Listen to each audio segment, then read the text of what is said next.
अब मुझे एक बात बताइए, आपने क्या किया, जो यहाँ पर ये जो लोग थे जो एक बैलेंस बनाया करते थे कि बायर और सेलर के बीच में बैलेंस बनता था और उसके हिसाब से प्राइस आइडेंटिफाई किया जाता था, अभी की बात की जाए तो आपने ये 30% लोग, जिनमें मैक्सिमम 90% लोग कौन है जो यूएसडीएनआर को बाय करना चाहते हैं। ध्यान से समझिएगा प्रॉब्लम कहाँ निकल कर आ रही है।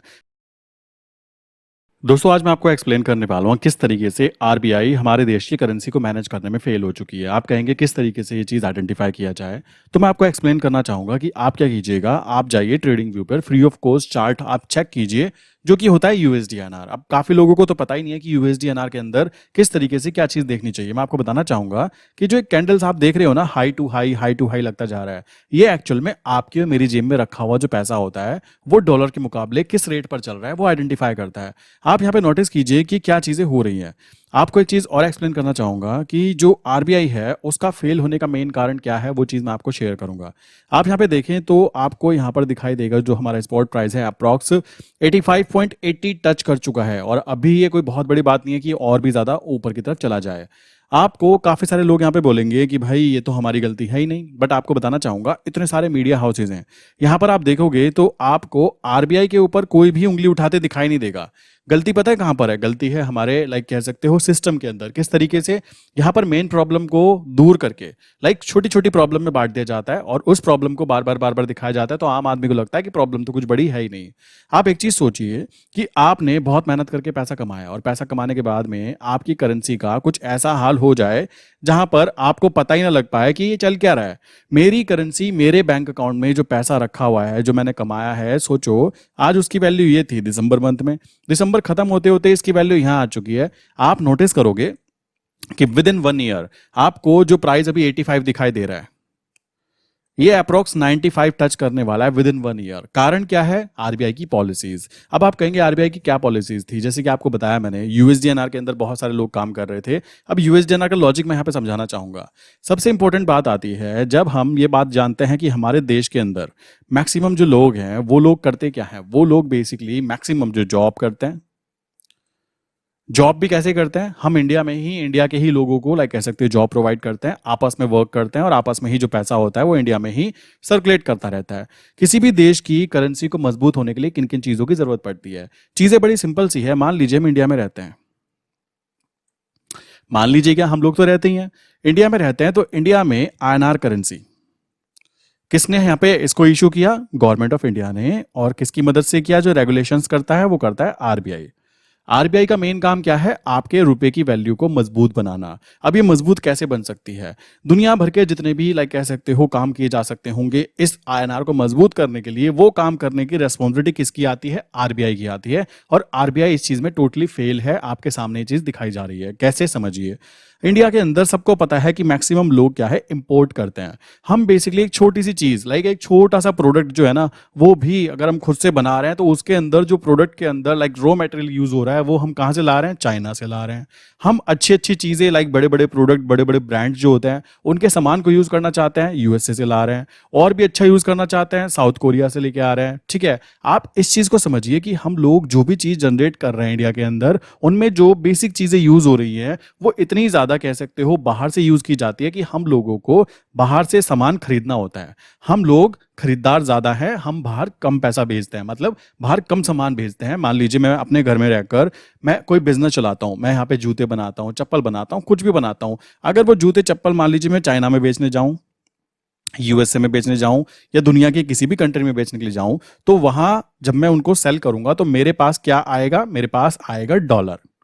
और जब ये डॉलर आएगा तो कैसे आएगा? इंडियन फॉरेन रिजर्व के थ्रू। अब क्या है, ये डॉलर इकट्ठा हो गया हमारे आरबीआई के पास। आरबीआई ने क्या किया? हम लोगों को पैसा दे दिया हमारे बैंक अकाउंट में, जो आईएनआर के अंदर चेंज होके हमें मिल जाता है। अब एक चीज ध्यान दीजिए, हम लोग जितना ज्यादा यहां पर सामान को बाहर भेजेंगे उतना ज्यादा हमारे पास डॉलर इकट्ठा हो जाएगा। और जितना ज्यादा हम सामान को खरीदेंगे, मैं बहुत ही बेसिक लैंग्वेज में समझाना चाहूंगा कि किस तरीके से आरबीआई भी आपके साथ स्कैम कर रहा है। आपकी रुपये की वैल्यू अगर आपके बिना किसी गलत काम किए टूटती जा रही है, तो कैसे आप उस चीज के ऊपर भरोसा कर सकते हो? बस मुझे इतनी बात बता दीजिए।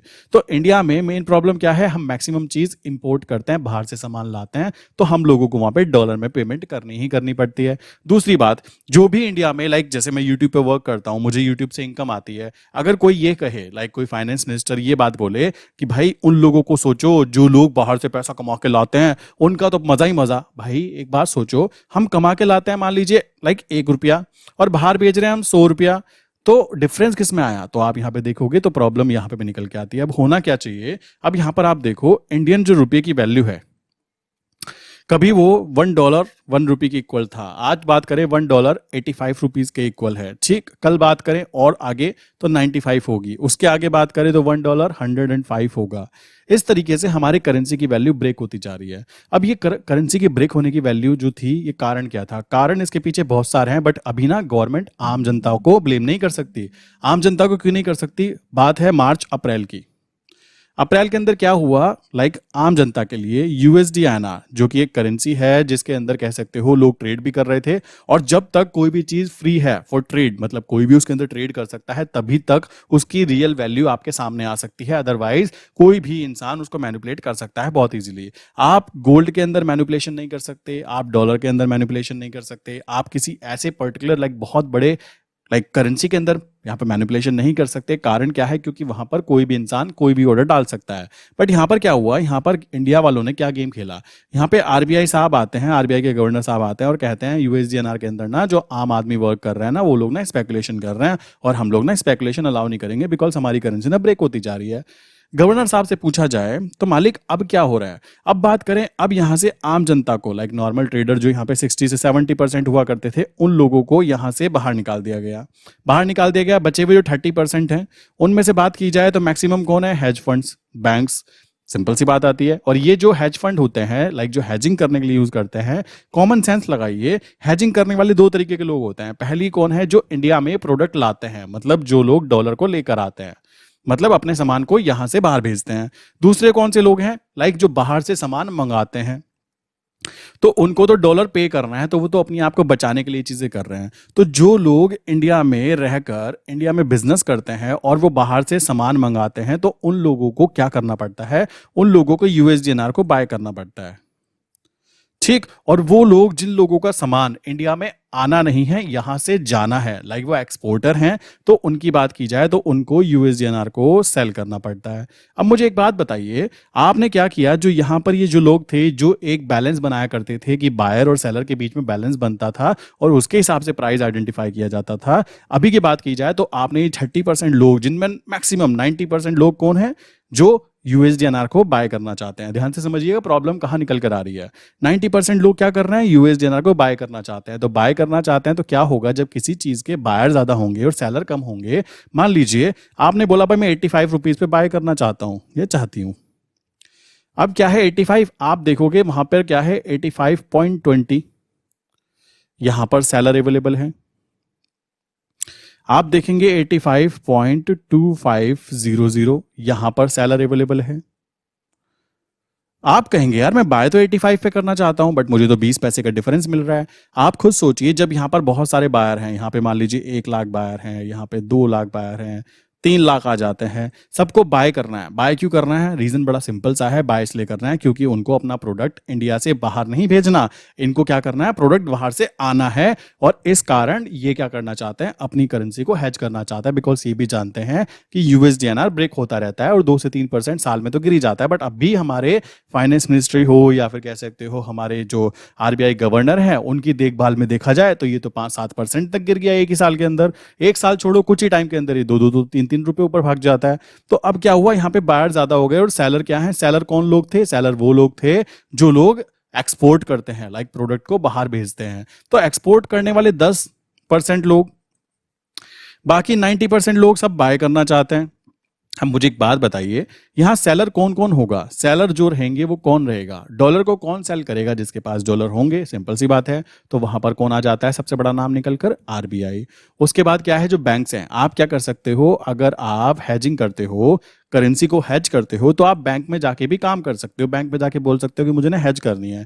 बट अभी का सीन ऐसा है, मुझे एक बात बताइए, जब बैंक्स को भी पता है कि करेंसी ऊपर ही भागती रहनी है, यूएसडीएनआर की वैल्यू ऊपर जाती रहनी है, बैंक ने तो कोई हेजिंग नहीं करनी, बैंक को तो बेसिकली कोई भी प्रोडक्ट इंडिया से मंगा बाहर से अंदर नहीं मंगाना या यहाँ से कहीं नहीं भेजना, तो बैंक इसको सेल करे तो करे क्यों? हाँ, आरबीआई अगर सेल करता है तो वो अपने पास जो उसके पास डॉलर अवेलेबल होते हैं उनको सेल करता है, ये बात ध्यान रखिए, क्योंकि उन्होंने यहाँ पे सेल किया वहां उनको नुकसान चालू हो जाएगा, सिंपल सी बात है, क्योंकि ये ऊपर ही चलता रहेगा। तो इस लॉजिक के साथ देखा जाए तो यहाँ पर सबसे बड़ा जो रॉन्ग डिसीजन काउंट हुआ ना गवर्नमेंट की तरफ से, आप देखेंगे, लाइक मैं यहाँ पे फिर बोलना चाहूंगा, ये प्रोबेबिलिटी है, आप देखेंगे कि 2025 के अंदर आरबीआई को, जो आरबीआई साहब जो गवर्नर साहब बने हैं, इनको डिसीजन लेना ही पड़ेगा कि यहां पर इसको फ्री फॉर ट्रेड कर दिया जाए, जितने लोग चाहें इसमें ट्रेड कर पाए। देखो, डॉलर इंटरनेशनल करेंसी इसलिए नहीं है कि डॉलर में बहुत ज्यादा लोग इन्वॉल्वमेंट रखते हैं, ये कारण है। एक कारण ये भी है कि यहां पर डॉलर को फ्री फॉर ट्रेड कर रखा है, ऐसा नहीं है कि यहां पर कोई इंसान ट्रेड कर सकता है, कोई नहीं कर सकता।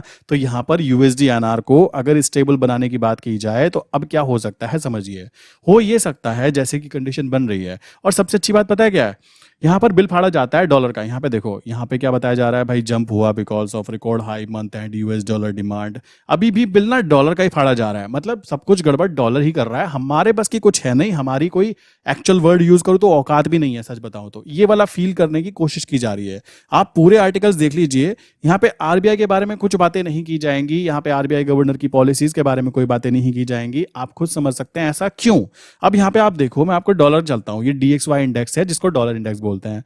आप यहाँ पे एक चीज नोटिस करना, यहाँ पर अगर डॉलर मजबूत होता है तो हमारा यूएसडीएनआर ब्रेक होता है। आप एक चीज नोटिस करो भाई कि यहाँ पर तो डॉलर के अंदर कोई ऐसी उछाल वाली चीज आई नहीं है। आप यहाँ पे वनडे के टाइम फ्रेम पे देखोगे तो डॉलर तो अभी भी वहीं पे खड़ा हुआ है। लाइक आप देखो, कल यहाँ पे कोई ऐसी मूवमेंट कुछ हुई नहीं है जिसके अंदर आप कह दो कि भाई डॉलर ने यहाँ पे बहुत बड़ी उछाल मार के दिखाई। आप यहाँ पे देखिए, आज है 28 तारीख और हम देख रहे हैं 27 तारीख का, तो 27 तारीख में कोई ऐसी खतरनाक मूवमेंट देखने के लिए मिली नहीं है जिसको कि हम डॉलर के ऊपर ब्लेम कर पाए कि हमारी करेंसी ब्रेक हो गई। देखो, गड़बड़ एक जगह से हो सकती है, बट सोचो कोई देखना ही ना चाहे। आप यहाँ पे देखिए, यहाँ पर 23 तारीख 19 तारीख से देखोगे तो यहाँ पे जो हाई लगा था, अप हुआ था, मैंने बताया था कि 2 से 4 दिन आपको लगते हैं स्टेबल होने में। अब एक चीज देखिए, 27 तारीख यहाँ से है, ठीक है, 27 तारीख में डॉलर तो नीचे की तरफ आया।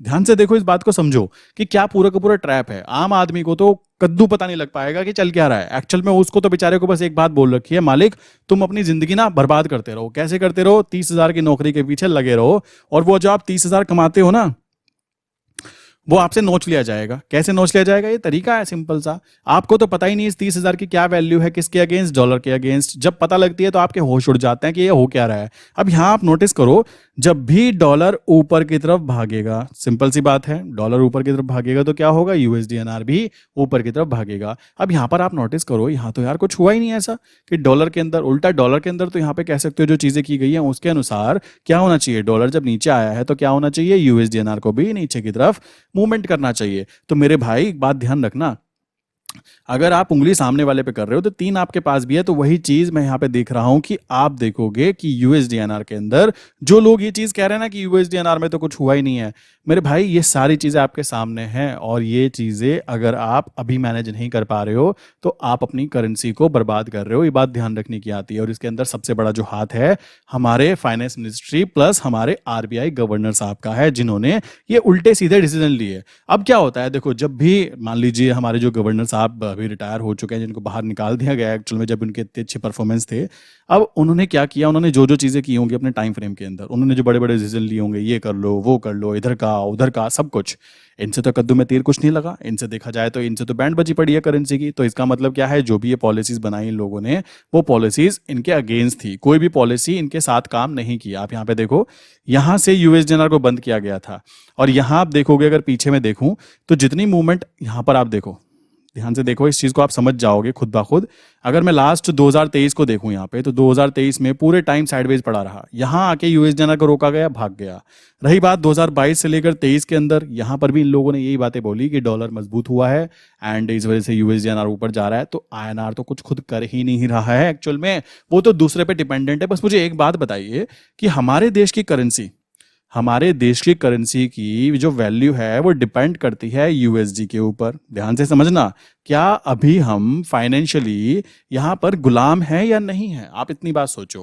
क्या हमारी करेंसी की खुद की कोई वैल्यू, कोई औकात है जिसको आप कह सको कि हाँ, हमारी करेंसी के अंदर इन इन चीज़ों से, पॉजिटिव चीज़ों से हमारी करेंसी मजबूत होती है? देखो, बहुत सारे लोग कहेंगे आप देश के अगेंस्ट बातें कर रहे हो। मैं देश के अगेंस्ट बातें नहीं कर रहा हूँ, मैं केवल पॉलिसी मेकर्स के अगेंस्ट बातें कर रहा हूँ कि क्या मैं अपनी आईएनआर करेंसी के बारे में 4 बातें लिख सकता हूँ कि इन बातों के कारण मेरी करेंसी मजबूत होती है? Not possible. बट अगर मैं डॉलर की बात करूं, इसके ऊपर कहो कि आप 4 बातें बताओ, तो यहां पर 40 बातें निकल कर आएंगी कि डॉलर क्यों मजबूत है, क्यों वहां की जो फेडरल रिजर्व है किस तरीके से डॉलर को एक स्टेबल करेंसी बनाने में सक्सेसफुल काउंट हुआ है, और हम लोग अपनी करेंसी को स्टेबल छोड़ो, रोकने में नाकाम दिखाई दे रहे हैं कि हम उसको रोक ही नहीं पा रहे हैं। आप देख रहे हो, इस तरीके से अगर काम होगा, अगर इस तरीके के ट्रेंड्स काउंट होंगे, देन डेफिनेटली ये आने वाले टाइम में 100 रुपीज को पार करने वाला है। और ये आपके सामने है, इसमें मैं कुछ चीजें नहीं कह रहा हूं। ये जैसी कैंडल्स बन रही है ना, ये कैंडल्स आज से पहले, आप यहाँ पे देखो, ये जो कैंडल्स बनती आ रही है, मैं काम करता हूँ, यहाँ पे चलते हैं, यहाँ पे आते हैं।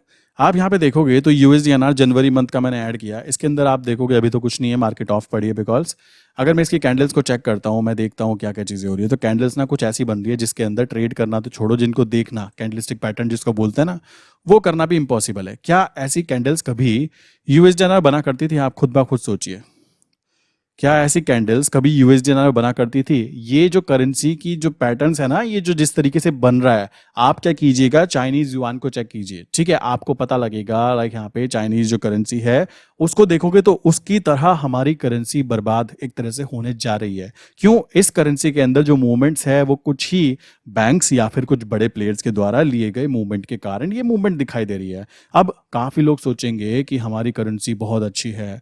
भाइयों, अगर ऐसा है तो आप यहाँ पर इन चीजों को नोटिस करो कि कितनी अच्छी है। आप यहाँ पे नोटिस करो कि कितनी ज्यादा बेटर वे में हमारी करेंसी यहाँ पर कंटिन्यू चल रही है। क्या आप ऐसी करेंसी में, करेंसी में क्या आप तो करोगे ही, मान लीजिए मैंने कोई पैसा कमाया और मेरी कोई गलती नहीं है कि ये करेंसी जो मैंने कमाई, इसकी वैल्यू खुद ब खुद नीचे की तरफ जा रही है।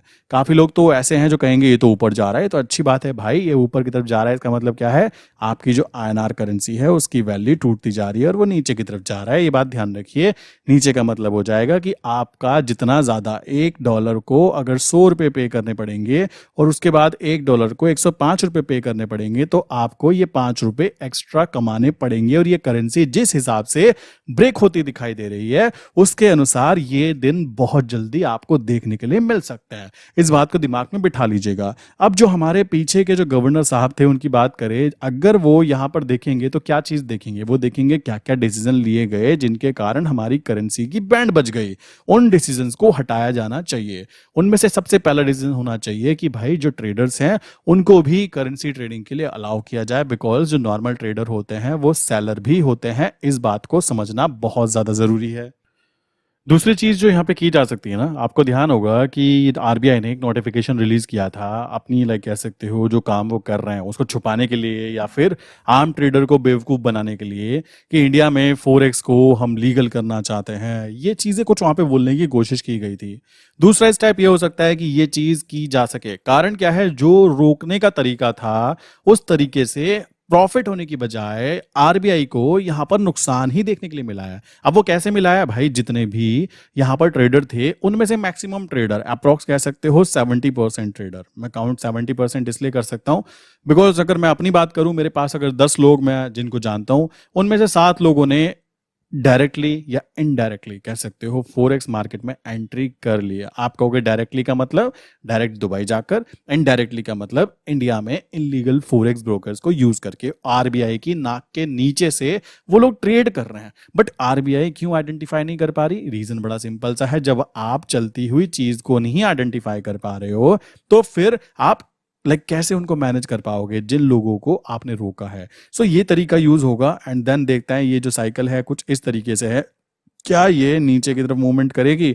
और देखो भाइयों, मूवमेंट करेगी तो ठीक, और नहीं करेगी तो क्या करना चाहिए? आपको पता ही है, फॉरेक्स पे शिफ्ट हो रहे हैं लोग, होंगे, और आरबीआई रोक भी नहीं पाएगी चाहे वो कितना कुछ भी कर ले।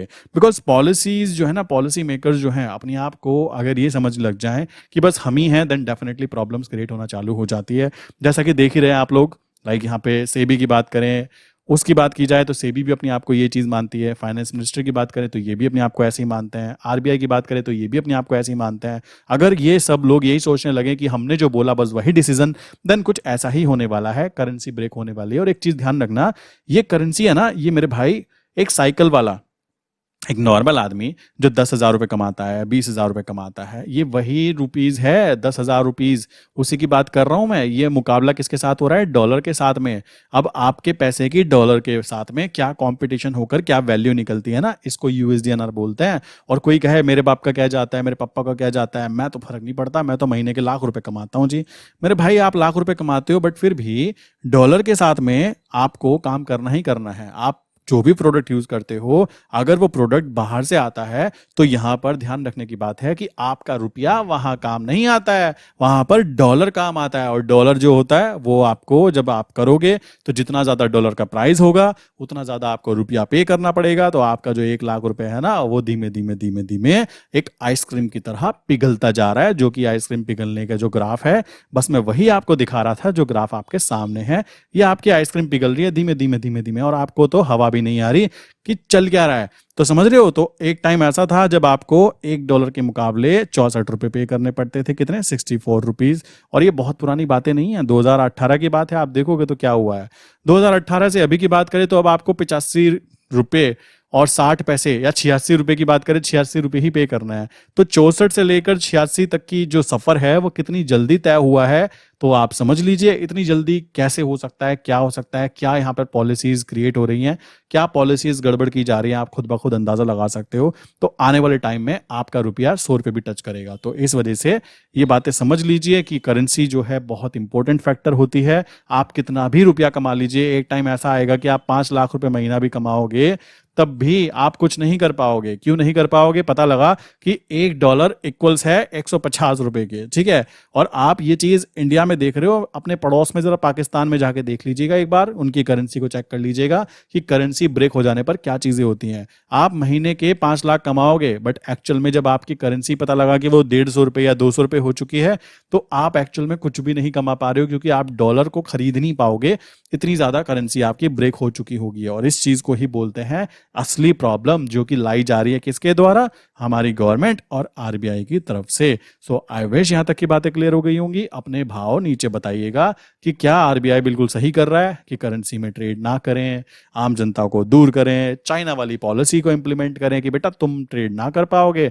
कारण क्या है? ताकि आप ट्रेड करोगे तो आप इस करेंसी के बारे में समझने की कोशिश करोगे, तो आपको पता लगेगा मालिक डॉलर की कोई गलती नहीं है, डॉलर तो अपनी स्पीड में चल रहा है, हमारा ही यहां पर कह सकते हो हाल खराब है, जिसकी वजह से हमारी करेंसी ब्रेक होती जा रही है। आई विश यहां तक की बातें क्लियर हो गई होंगी। मिलते हैं नेक्स्ट इंपॉर्टेंट वीडियो में। नीचे कमेंट करके अपनी राय जरूर दीजिएगा कि क्या यूएसडीएनआर को वापस चलना चाहिए या नहीं चलना चाहिए। नीचे कमेंट करके जरूर बताइएगा।